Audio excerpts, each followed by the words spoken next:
दुख रे प्यारो मेरे प्राण को,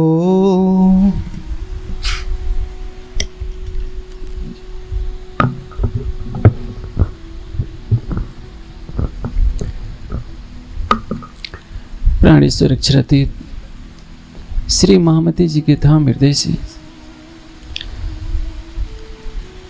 हमारे लिए एक बहुत बड़ी सिखावन दे रहे हैं। महामती जी कहते हैं, दुख रे प्यारो मेरी प्राण को, सो में छोड़ियो क्यों कर जायो, जो में ली वही बुलायो। मेरे प्राणों को दुख बहुत प्यारा है। संसार में ऐसा कोई भी व्यक्ति नहीं होगा जो दुख चाहता हो। ब्रह्मांड यार है सुख का, दुख दोस्त हुआ कोई एक। हम जो कुछ करते हैं, पूजा पाठ करते हैं, मेहर सागर का पाठ करते हैं, मंदिर में प्रणाम करते हैं, राज्य से क्या मांगते हैं? राज्य हमें सुखी बनाए रखना। शादी विवाह जो भी कार्यक्रम होते हैं, राज्य का पूजन इसलिए तो करते हैं। कहीं कहीं नवग्रह का भी पूजन किया जाता है। किस लिए? कि कोई अड़चन ना आ जाए, हमारा जीवन सुखमय व्यतीत हो। लेकिन वाणी मेरी पीर की न्यारी जो संसार,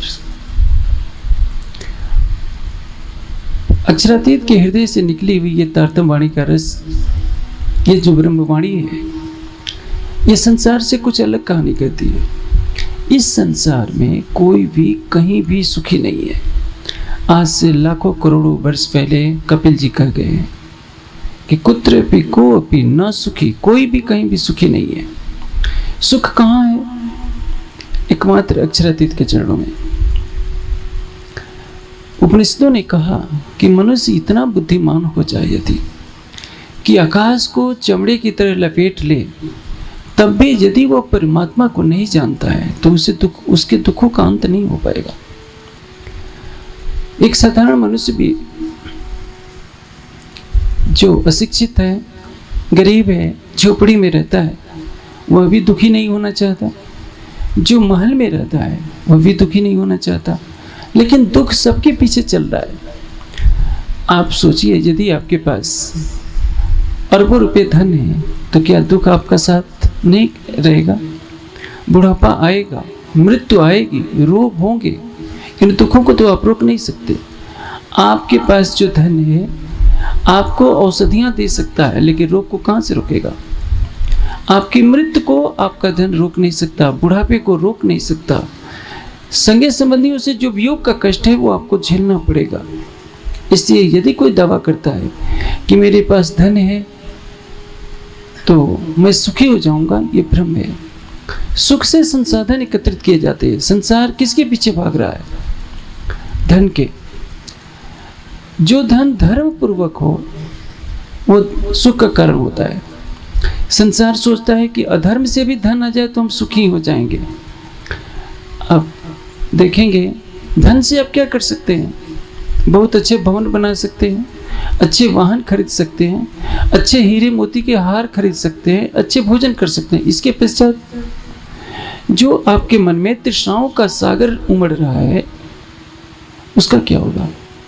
यही नेपाल की धरती है जहाँ कपिल वंश में सिद्धार्थ ने जन्म लिया था और 6 वर्षों की कठोर साधना के पश्चात जब उनको वो तत्व प्राप्त होता है तो उन्होंने क्या तत्व ज्ञान ग्रहण किया कि सभी दुखों का कारण मनुष्य की तृष्णा है। तृष्णा के पीछे जब मनुष्य भागता है तो वासनाओं का जाल उसके साथ चलता रहता है। शुभ अशुभ कर्मों का फल होता है और कर्म फल के बंधन में वह असंख्य योनियों में भ्रमण करता है। यही दुख का कारण है। उन्होंने दुखों से मुक्ति का मार्ग क्या बताया? अष्टांगिक मार्ग, जो 8 शाश्वत सत्य है। 8वां मार्ग क्या है? 8वां चरण उसका सम्यक समाधि। समाधि किसको कहते हैं? हमारी चेतना परम सत्य को देख ले, यह है समाधि। सारे संसार का धन आपको दे दिया जाए तो भी आपको सुख नहीं मिल सकता। इसलिए उपनिषद ने क्या कहा?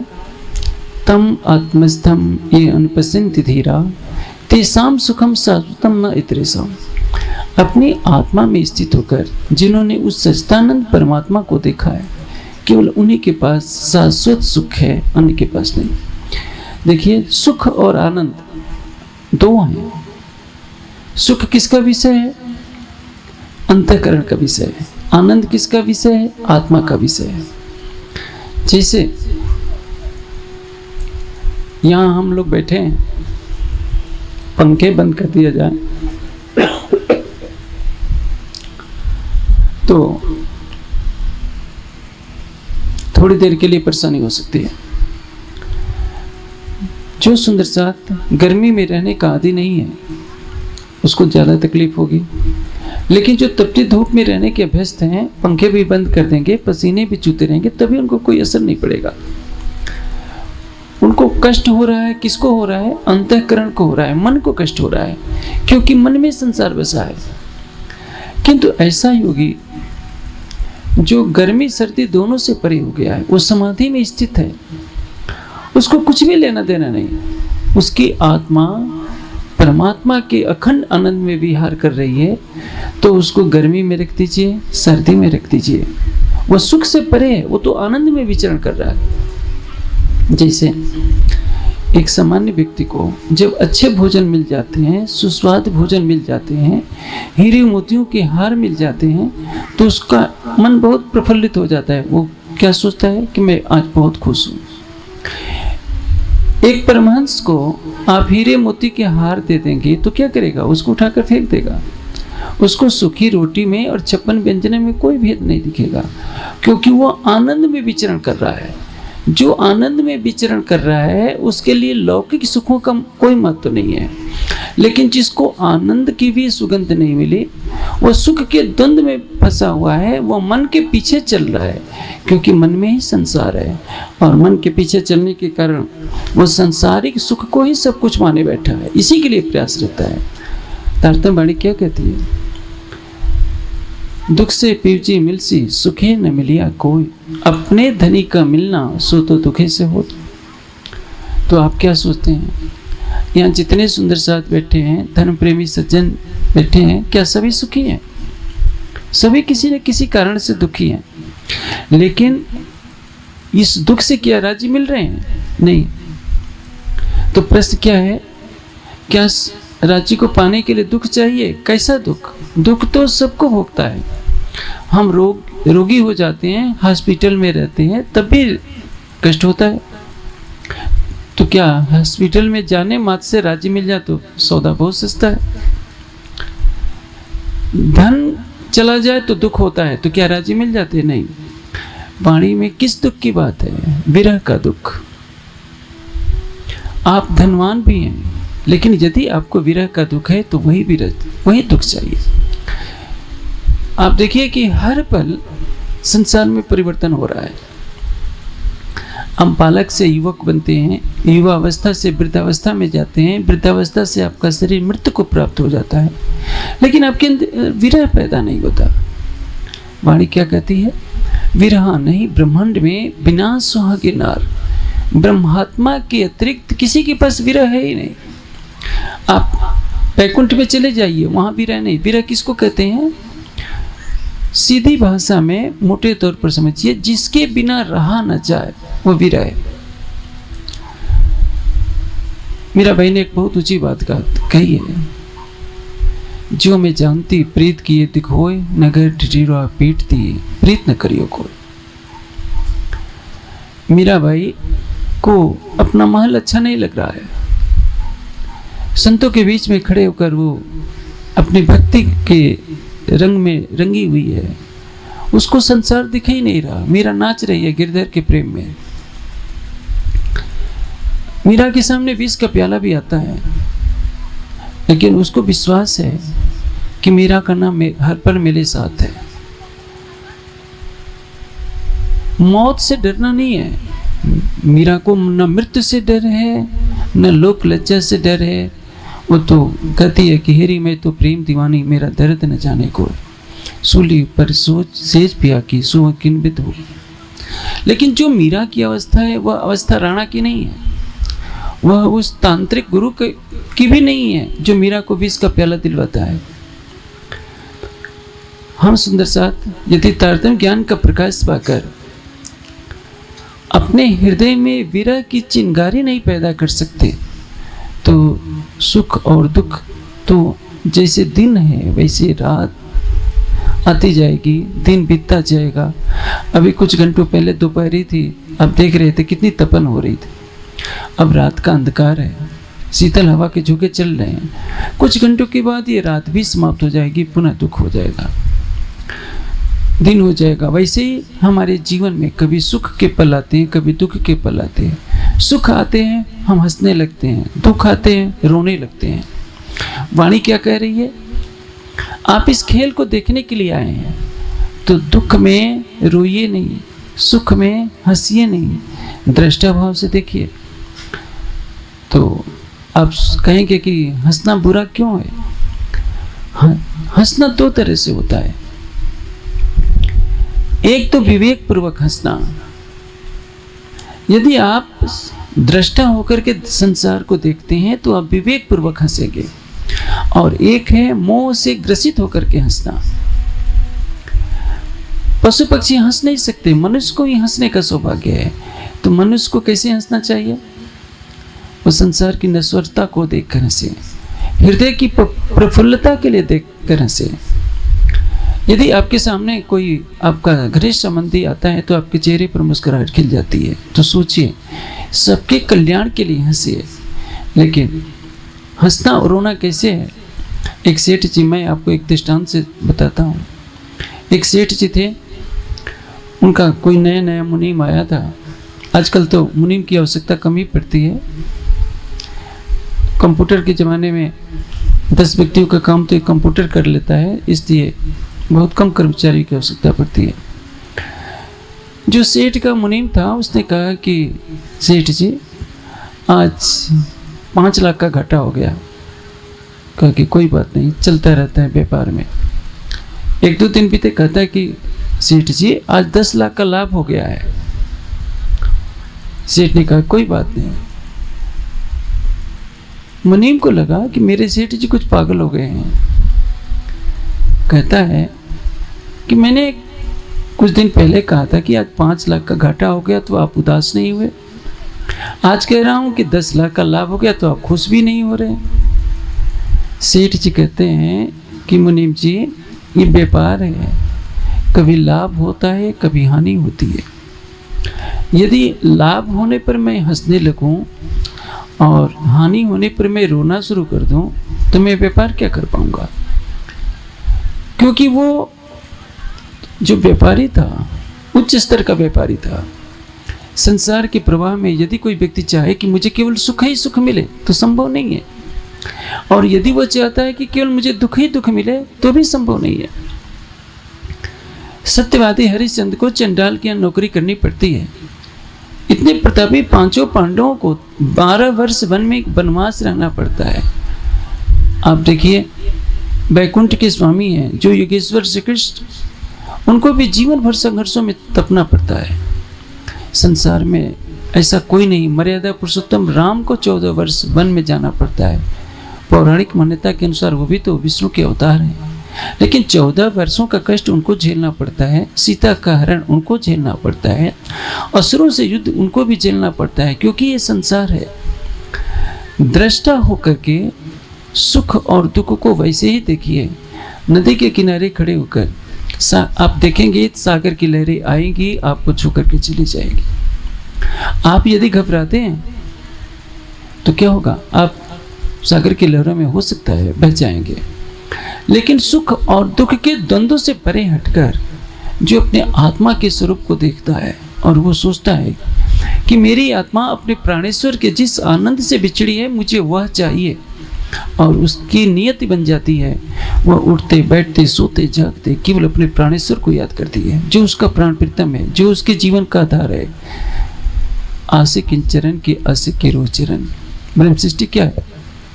धनी के चरणों की आशिक है। इस ब्रह्मांड में क्या है? देखिए इस ब्रह्मांड में दुख ही दुख है। दुख भी है सुख भी है। यदि आप सतोगुण की अवस्था में रहेंगे तो आप ज्ञान की अवस्था में रहेंगे, वैराग्य की अवस्था में रहेंगे, भक्ति की अवस्था में रहेंगे। आप दृष्टा भाव से देखेंगे। या आप तामसिक आहार करके तमोगुण की अवस्था में रहते हैं तो आपका मोह प्रबल हो जाएगा, आप किसी न किसी कारण से दुखी हो जाएंगे। मोह क्यों होता है? अज्ञानता के कारण। और मनुष्य जब अज्ञानता के बंधन में आता है तो दुख का बोझ अपने सिर पर ढोता रहता है। कैसे? मैंने अभी आपको एक दृष्टांत दिया था ना सेठ जी का, मैं सरलता से उस बात को समझाने का प्रयास करता हूँ। एक सेठ जी बहुत उदास थे। मुनीम ने कहा कि सेठ जी उतने दुखी क्यों हैं? कहते हैं कि मेरे पास इतना धन है कि 10 पीढ़ियाँ ऐसे खाती रहेंगी, मैं चिंतित हूँ कि मेरी 11वीं पीढ़ी का क्या होगा। तो ऐसा व्यक्ति कभी सुखी नहीं रह सकता। तो 10 पीढ़ियां तुम्हारी क्या खाएंगी, ये बोझ तुम्हारे ऊपर नहीं है, जिसने इस सृष्टि को पैदा किया है उसके ऊपर है। मोह से वो सेठ जी दुखी हैं कि मेरी 10वीं पीढ़ी का क्या होगा, 11वीं पीढ़ी का क्या होगा।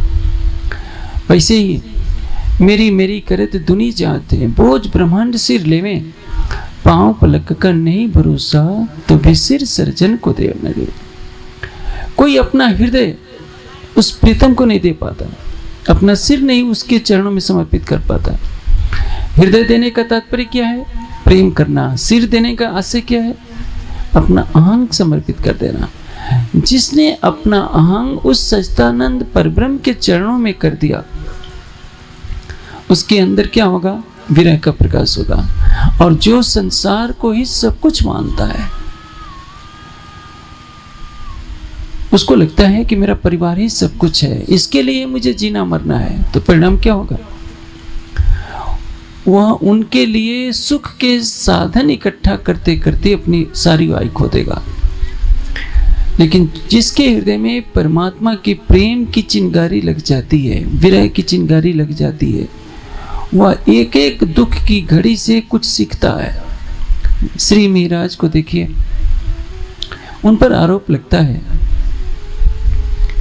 कि उन्होंने राजा का पैसा खा लिया है।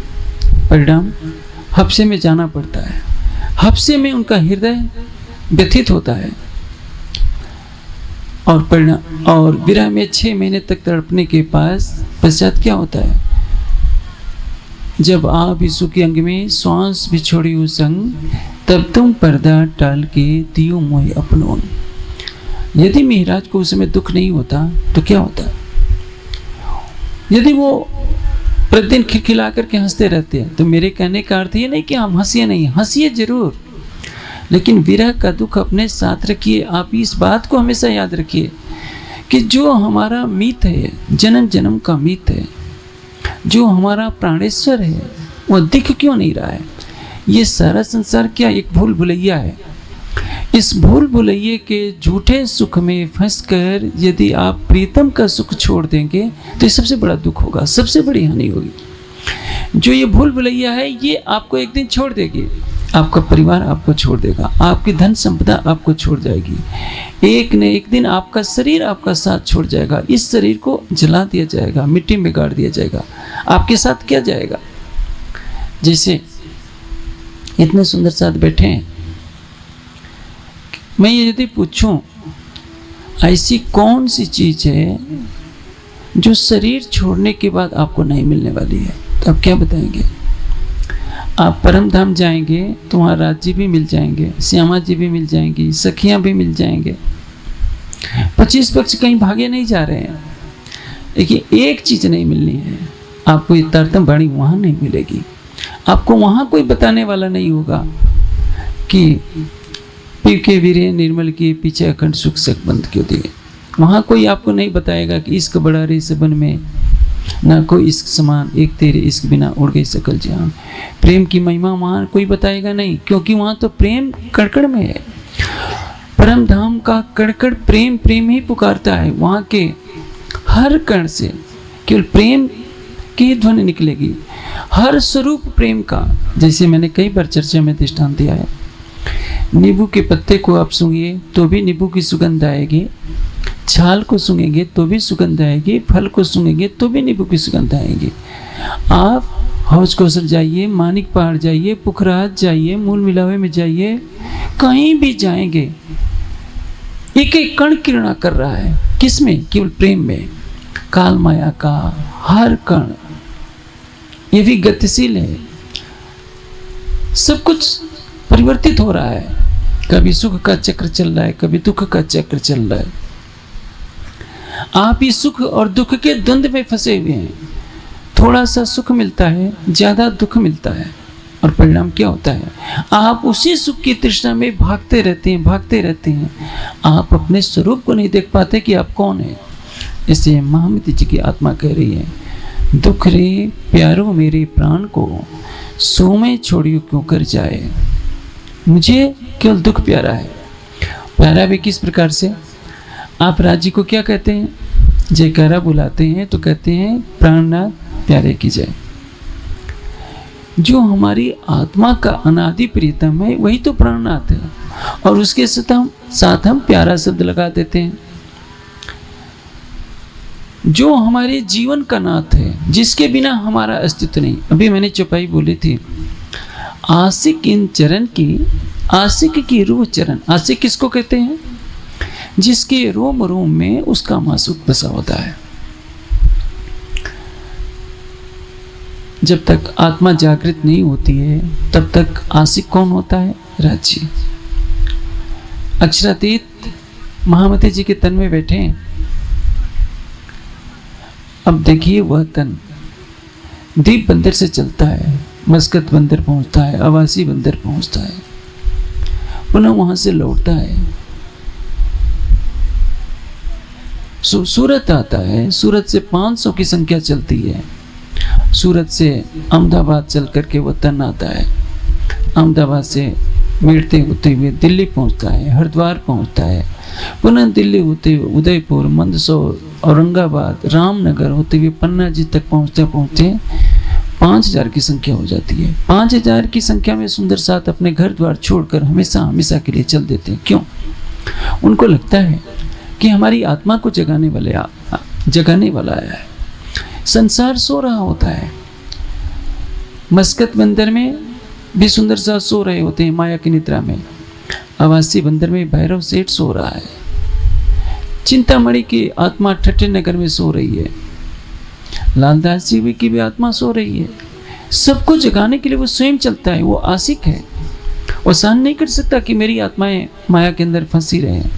इसलिए तो कहते हैं, प्रीतम मेरी प्राण के अंगना आत्म नूर, मन कल्पे खेल देखते सोए दुख करूं सब दूर। अब देखिए इस चौपाई में राजी क्या कह रहे हैं? मन कल्पे खेल देखते सोए दुख करूं सब दूर।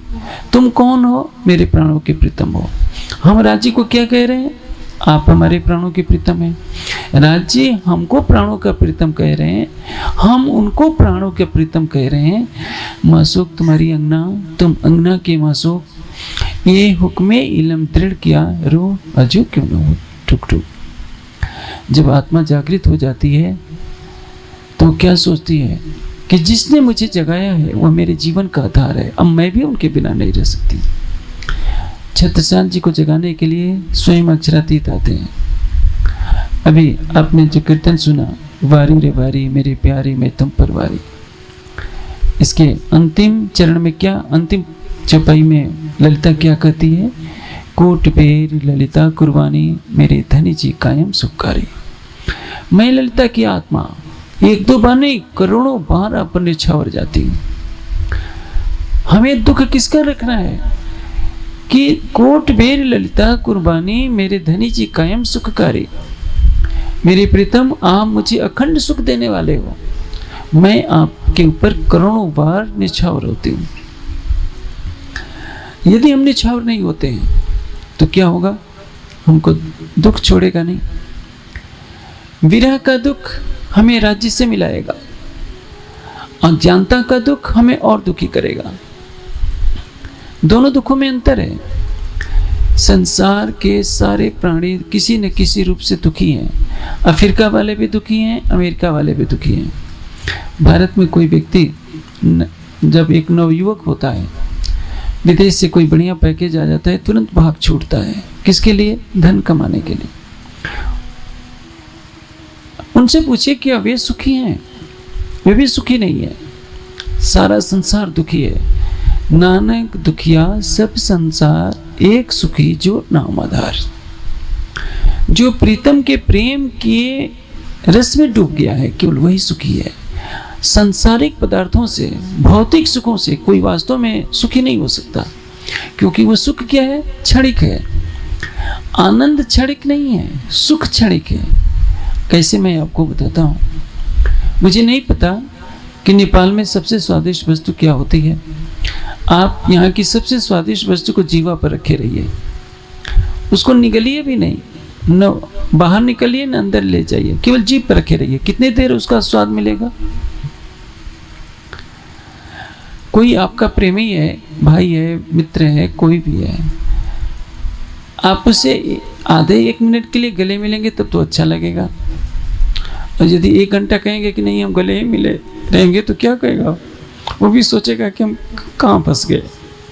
इस संसार में कोई भी वस्तु लंबे समय तक सुख नहीं दे सकती है। आप सोने हीरे मोती का आभूषण पहनेंगे तो सोते समय उसको निकालना ही पड़ेगा, नहीं तो आपके लिए परेशानी का कारण बन जाएगा। संसार में कोई ये दावा नहीं कर सकता कि ये अखंड सुख है। आपकी इंद्रियों को जो सुख मिल रहा है वो क्षणिक है और वो लालच पैदा कर देता है।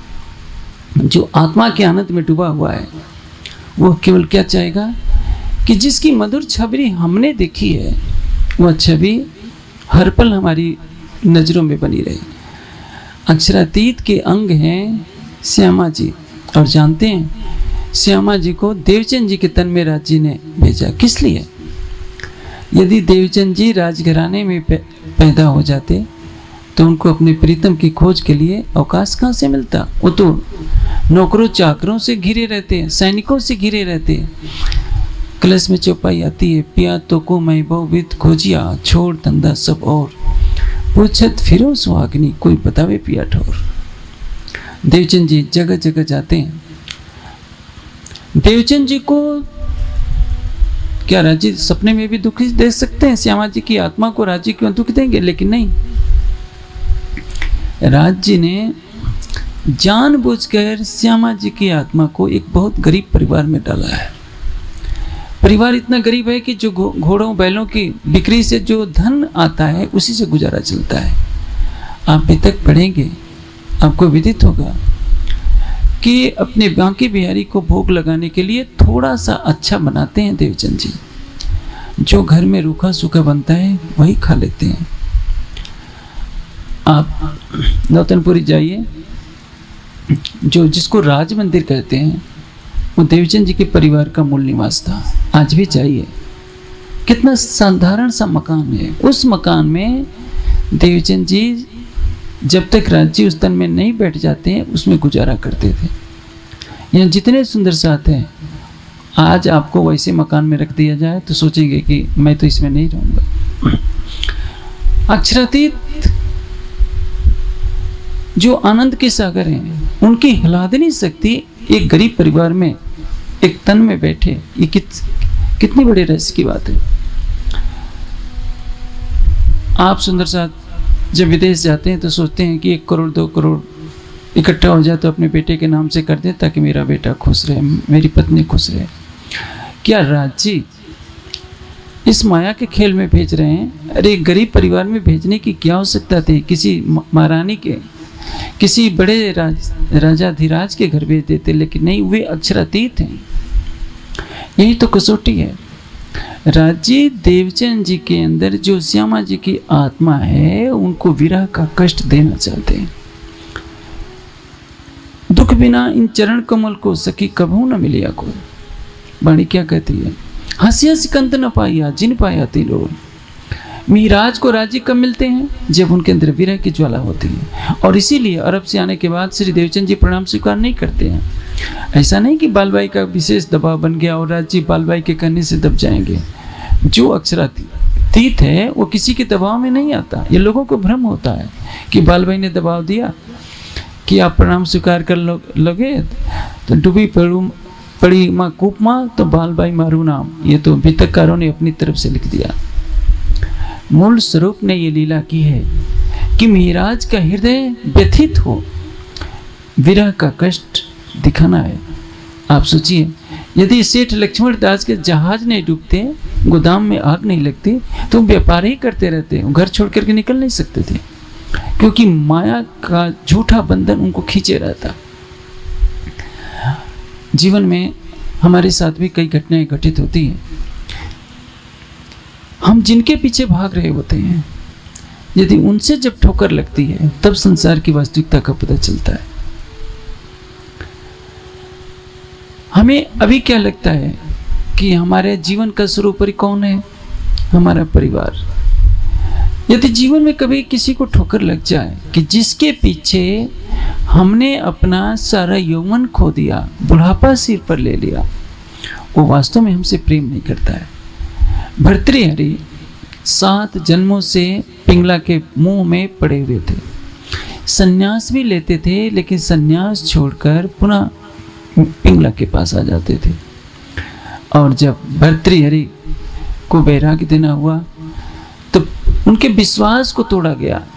तब वो कहते हैं कि याम चिंतयामि सततम मयि सा विरक्ता, मैं जिस पिंगला के प्रेम में पागल रहता हूँ वो तो मेरे से प्रेम नहीं करती, वो तो घुड़साल के दरोगा से प्रेम करती है, और घुड़साल का दरोगा उससे प्रेम नहीं करता, वो वेश्या से प्रेम करता है, और वेश्या भी उससे प्रेम नहीं करती है, वो मुझसे प्रेम करती है। अमर फल ला करके जैसे ही देती है, भर्तृहरि का माथा ठनका और 1 मिनट की देर लगाया नहीं।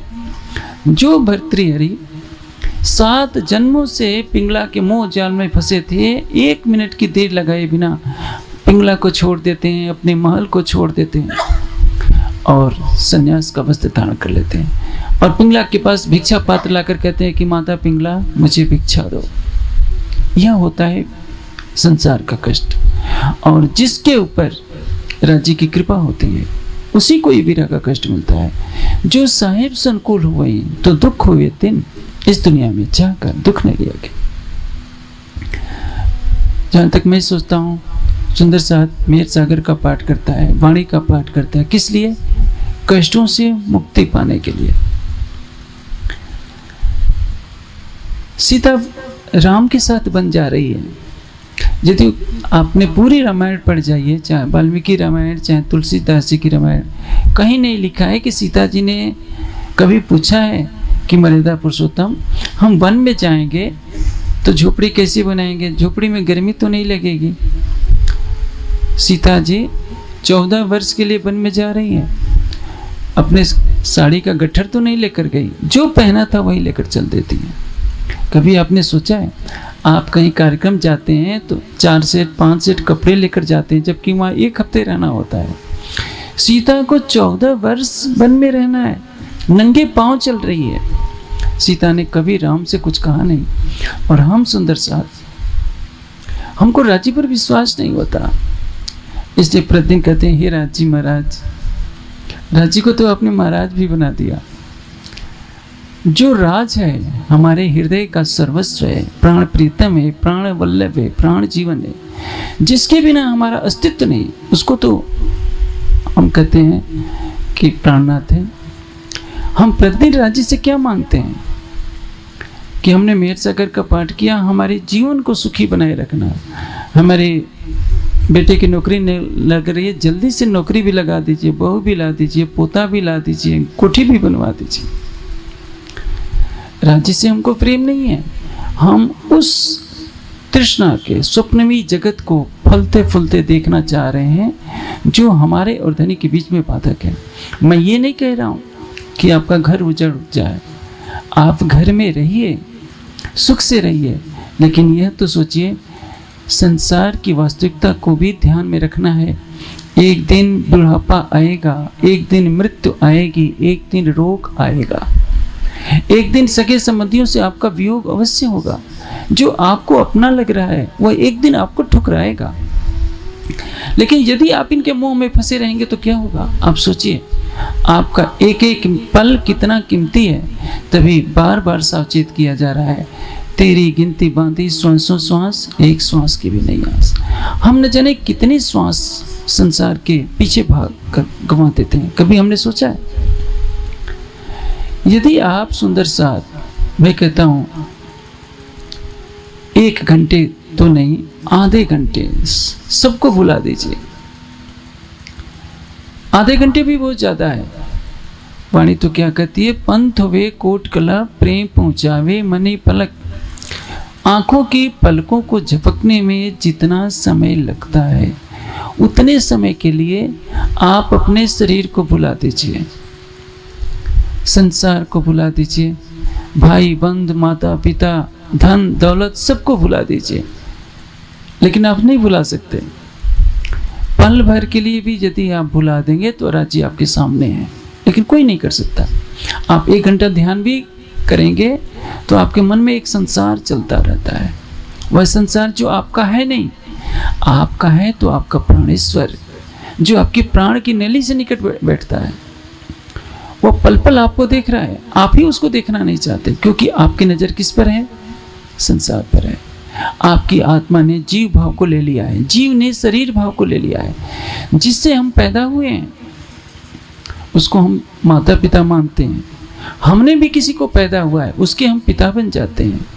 कोई पत्नी बन जाती है आत्मा, कोई पति बन जाती है, कोई पुत्र बन जाता है, कोई पोता बन जाता है। ये तो संसार के रिश्ते हैं। आप पल भर के लिए सबको भुला दीजिए कि आपका कौन है जो आपके दिल में बसता है। तो मैं दावा करके कहता हूँ, 1 घड़ी आधो घड़ी आधो में पुण्यात। कुछ पल भी आप ऐसा कर लेंगे तो राज्य युगल स्वरूप आपके सामने होंगे। वाणी क्या कहती है, वितक में क्या लिखा है, आप देखो औरों को दिखाओ। ये धारणा नहीं पालनी चाहिए कि राज्य को देखा नहीं जा सकता। किसी भी ग्रंथ में नहीं लिखा है कि राज्य परमात्मा को पाया नहीं जा सकता। हमसे अच्छे तो दुनिया वाले हैं जो वेदांत दर्शन में व्यास से लिखते हैं कि गुहम प्रविष्टो आत्मनो हित दर्शनात्, परम गुहा में ब्रह्म का दर्शन होता है। हमें सिखा दिया जाता है कि राज्य को दर्शन ही नहीं हो सकता, राज्य को देखा ही नहीं जा सकता। पूछा जाए ऐसे किस चौपाई में लिखा है कि राज्य को देखा नहीं जा सकता? वेद के किस मंत्र में लिखा है कि नहीं देखा जा सकता? गीता के किस श्लोक में लिखा है कि नहीं देखा जा सकता? हाँ, यदि आप सही मार्ग पर नहीं चलेंगे, आप शरीर से परे नहीं होंगे, संसार से परे नहीं होंगे, तो उस सच्चिदानंद को तो शिव सनकादि आदि के इच्छित शेष न पाए पार कोई नहीं देख सका, कोई नहीं जान पाया। लेकिन आपके लिए तो सुनहला अवसर आया है। आपके लिए आपका प्रीतम दोनों तनों में बैठकर श्री देवचंद जी के तन में बैठते हैं, वो परम धाम का ज्ञान सुनाते हैं। एक एक ब्रह्मात्मा जब उनके चरणों में आती है तो श्यामा जी की आत्मा प्रफुल्लित होती है कि परम धाम की एक आत्मा आ गई। जब महामती जी के धाम हृदय में अभय स्वरूप विराजमान होता है तो सारा संसार जब अपने महलों में सो रहा होता है, वह तन पैदल चलता है, वृक्षों के नीचे धूप शीत और वर्षा के कष्टों को झेलता है, भूख और प्यास चलता है। किसके लिए? अपनी परम धाम की आत्माओं के लिए। आप जब आरती उतारते हैं संध्या के समय तो क्या गाते हैं? जान के मूलधनी अपना अंगनी सो घर आए हमारे। और 36 साल हैं वे, अपने आराध्य को पहचाना है, अपने प्राणेश्वर को पहचाना है, तो रिझाते हैं कि 36 साल जी के पिया जी सुंदर व अंते जान न देऊं, राखो मेरे सिक रमाए आबिद सब बात सुख लो। आप मेरे जीवन के आधार हैं। यही टीका यही पावड़ो यही नछावराय से प्राणनाथ के चरण पर छत्ता बल बल जाए। हम बलिहारी होना नहीं सीखते। बलिहारी हुआ कौन? आपने अभी कीर्तन सुना, ललिता बलिहारी हुई, सेवा करते करते अपना तन छोड़ा। बलिहारी हुए लालदास, बलिहारी हुए भीम भाई, बलिहारी हुए छत्रसाल जी जो एक पल का भी वियोग झेल नहीं सके। उन ब्राह्मणियों से पूछिए जो सवेरे भी चित्तवनी करते हैं, शाम को भी चित्तवनी करते हैं, अष्टपहर 64 घड़ी, जिनकी जीवा से केवल राज्य का ही शब्द निकलता है। 25 पक्षों में घूमने के लिए राज्य ने पहले ही रास में ही कह दिया, 25 पक्ष 6 अपना तेमा कीजिए रंग तेमा झीलजे रात में दिन। हमें क्या करना है? अक्षरातीत की वाणी का चिंतन करना है। ते माटे तमे सुनजो साथ एक कहूँ अनुपम बात, चर्चा सुनजो दिन ने रात, आपन ने टूटा प्राणनाथ। हम ब्रज में फिदा नहीं हो पाए। टूटा का अर्थ क्या होता है? फिदा हो जाना, अपना सब कुछ लुटा देना प्रेम में। जानते हैं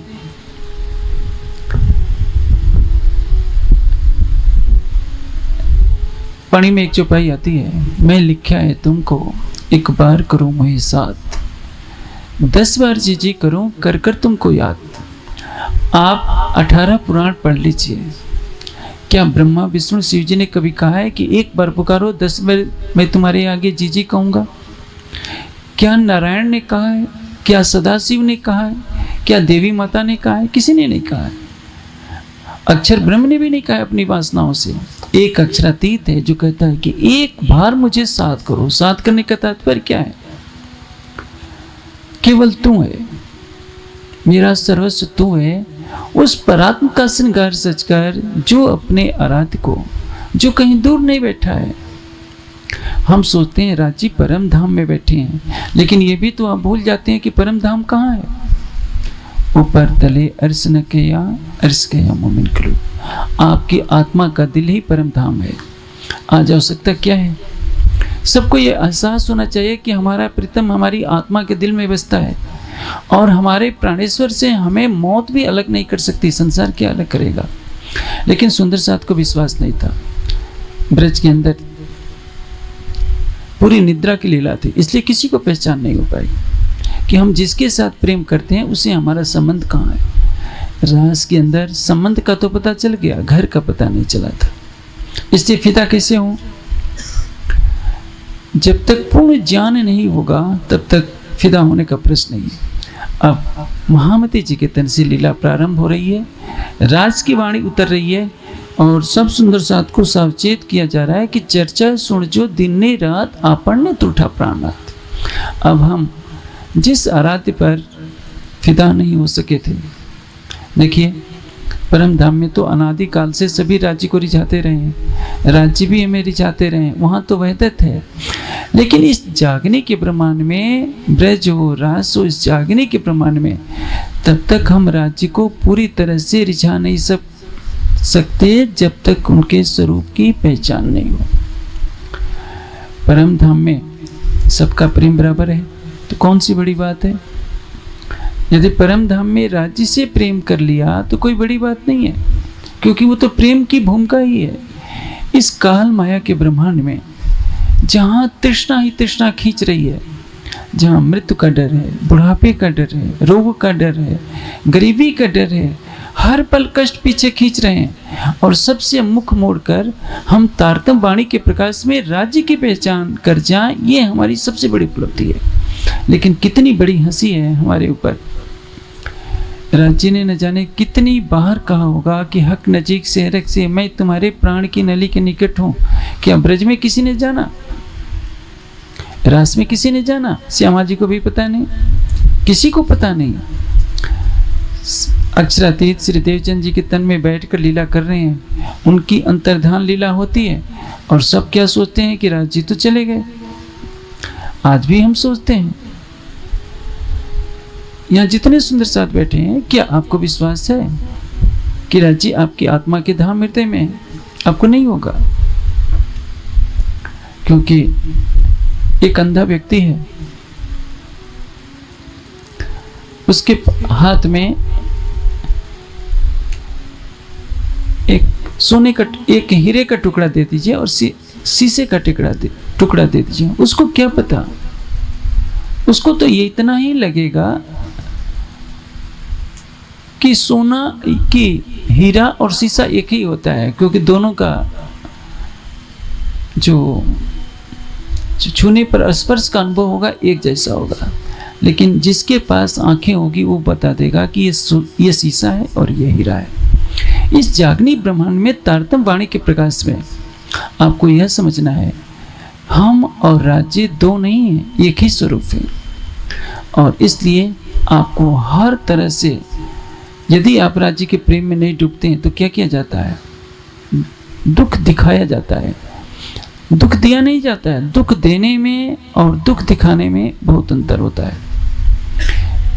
दुख देना कैसे है, दुख दिखाना कैसे है, मैं आपको एक घटना से बता देता हूँ। एक बच्चा था, किसी के घर से चोरी करके ले आया, माँ ने मुस्कुराते हुए उसका स्वागत किया, कहा कि बेटे बहुत अच्छा है, उसका सामान को रख लिया। फिर दूसरे दिन चोरी करके लाया, माँ को पकड़ा दिया, माँ ने रख लिया। धीरे धीरे वो चोर बन गया।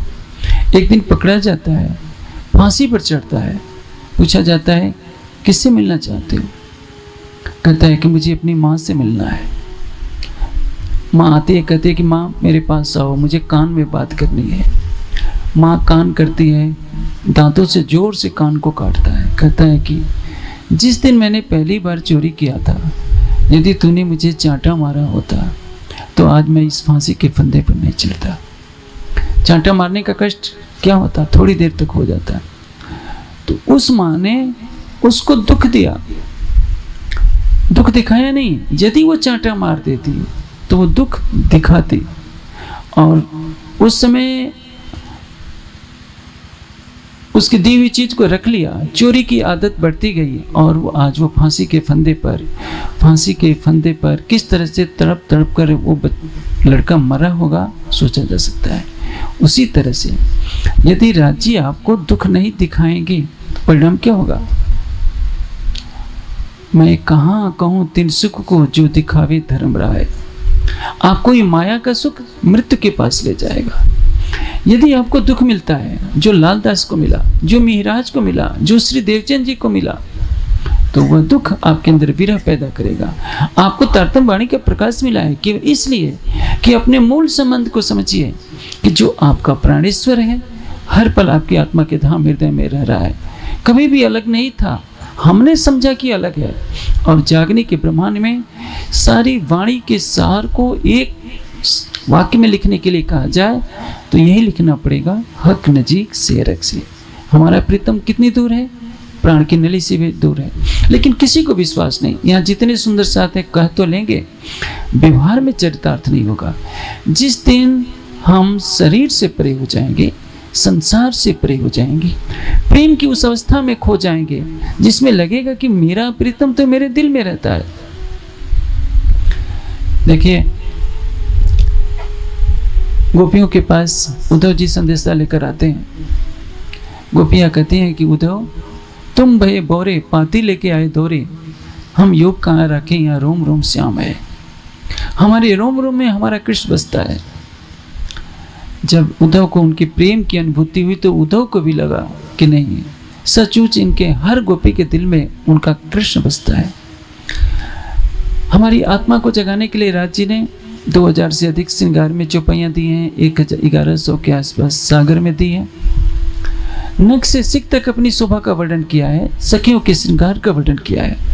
परिक्रमा के 25 पक्षों में, परिक्रमा ग्रंथ में 2400 से अधिक चौपाइयों में 25 पक्षों की शोभा का वर्णन किया है। किस लिए?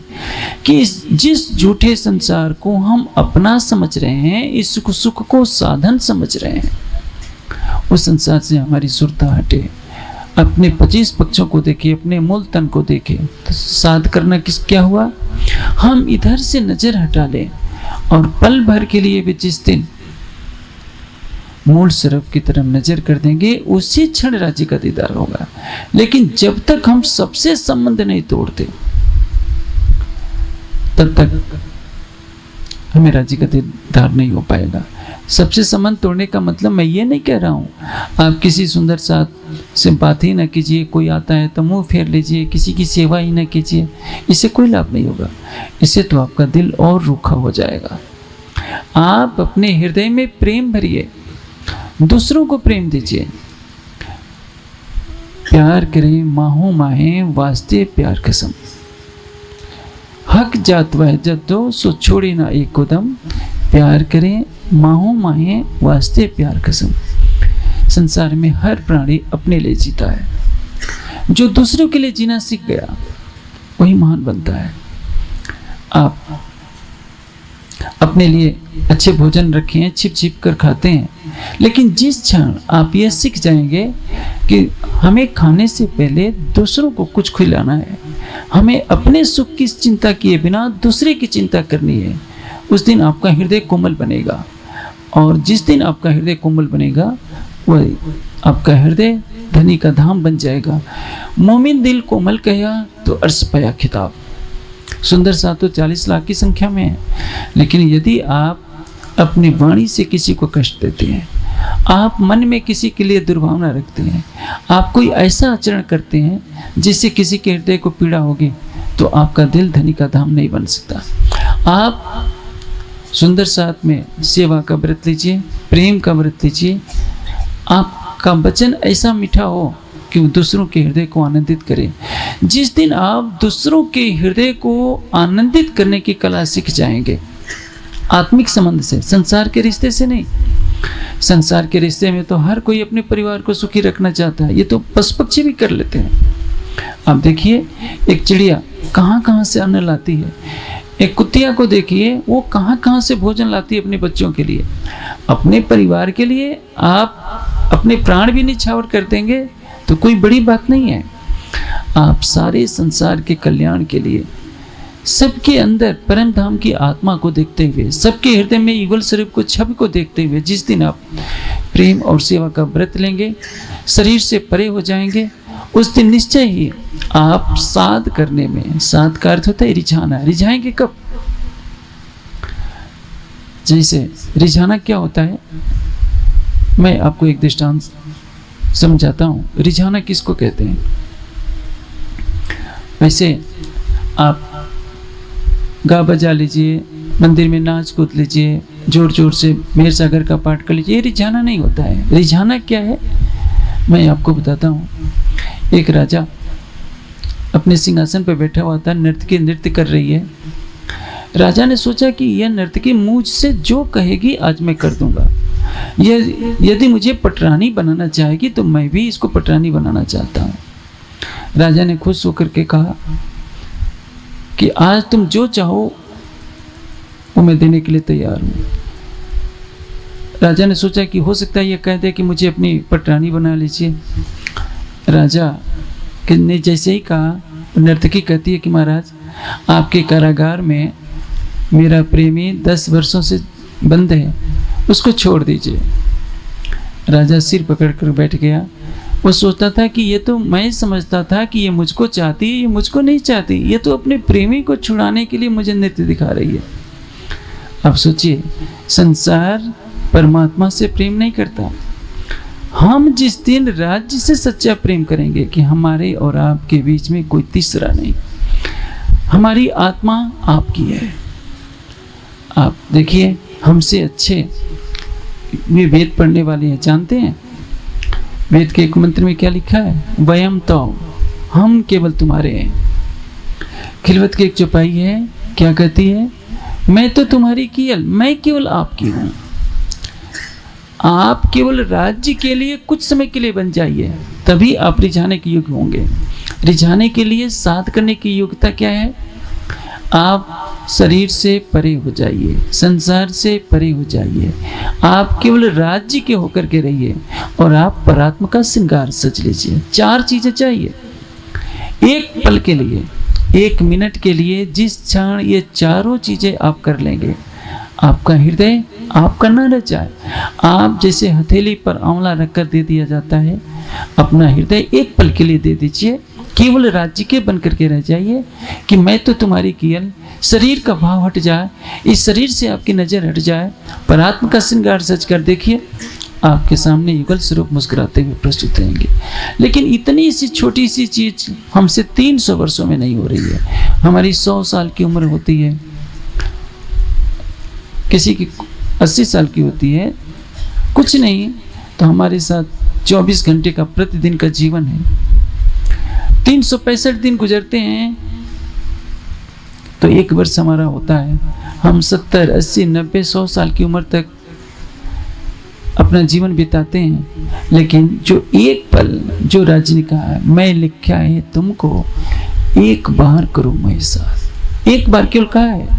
हम सारे जीवन में केवल 1 बार परात्मा का श्रृंगार सजकर, अपना हृदय राज्य को देखकर, शरीर और संसार को भूलकर केवल मेरे प्राणेश्वर यदि कह देंगे, तो मेरे प्राणेश्वर कहने में जितना समय लगेगा उतने समय में राज्य आपके सामने आ जाएंगे।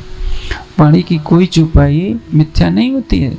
तभी तो कहा है कि पंथ होवे कोट कलप, प्रेम पहुंचावे मैंने पलक। सारा संसार लगा रहा कि हम अक्षरातीत का दर्शन कर लें, किसी को दर्शन नहीं हुए। न जाने ऋषियों ने इतनी कठोर साधनाएं क्यों कि उनकी जटाओं में पक्षियों ने घोंसले बना लिए, वे बच्चे भी पैदा हो गए, उड़ भी गए, उनकी समाधि तब भी नहीं टूटी, उनको भी निराकार से परे का ज्ञान नहीं मिला। 14 तब को बका का कोई बोलिया ना एक हरफ। आज अक्षरातीत हमारे लिए परम धाम का ज्ञान लेकर आए हैं। इससे आवश्यकता है कि हर सुंदर साथ प्रेम की डगर पर चले। यदि आप प्रेम के मार्ग पर चलते हैं तो प्रेम की सुगंधि से आपका हृदय सुगंधित होगा। यदि आप अपने अंदर घृणा का विकार रखेंगे तो वह घृणा की ज्वाला सबसे ज़्यादा कष्ट आपको देगी। आपके लिए सुनहला अवसर है। एक तरफ परम धाम का अनंत आनंद है और वह परम धाम का अनंत आनंद कहीं बाहर नहीं, आपको अपनी आत्मा के हृदय में मिलेगा। राज्य हल पर दीदार देने के लिए आपसे ज़्यादा परेशान तो अक्षरातीत हो नहीं सकते। जितनी चाहत आपको दीदार करने की है उससे सैकड़ों गुना चाहत राज्य को दीदार देने की है।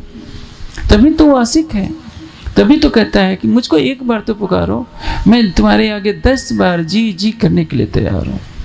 आप किसी को 1 लाख रुपया महीना देकर नौकर रखिए, वो नौकर भी एक बार पुकारने पर 10 बार जी जी नहीं करेगा। और आपका अक्षरातीत कोई देवी देवता नहीं है, कोई महापुरुष नहीं है, वह है पूर्ण ब्रह्म सच्चिदानंद अक्षरातीत सर्वशक्तिमान सकल गुण निधान। और ये तारतम बाड़ी आई है सबके हृदय को धाम बनाने के लिए, ये केवल पूजा के लिए नहीं आई है।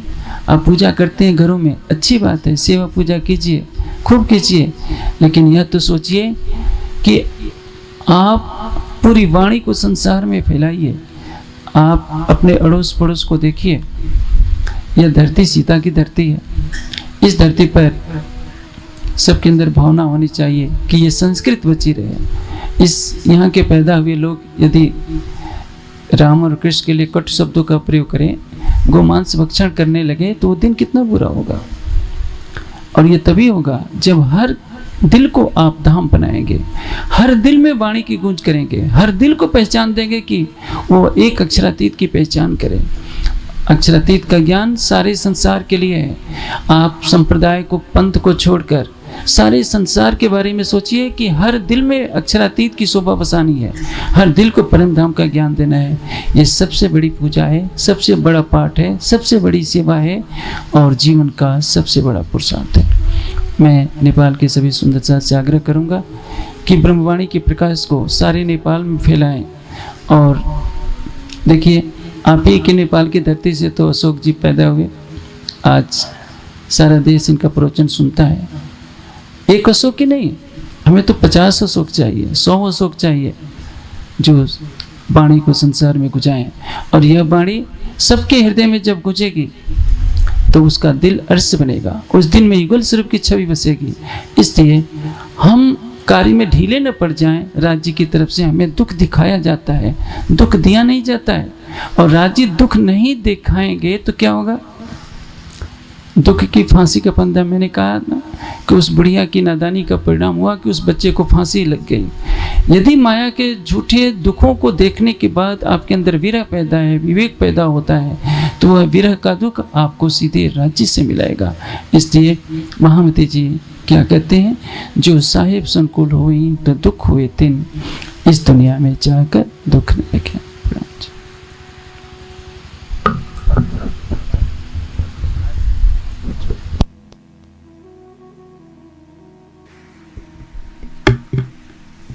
छुपे तो रहेंगे। इन अवसर दुख पाइए और कहाँ चाहिए है तो है, दुख बिना चरण कमल को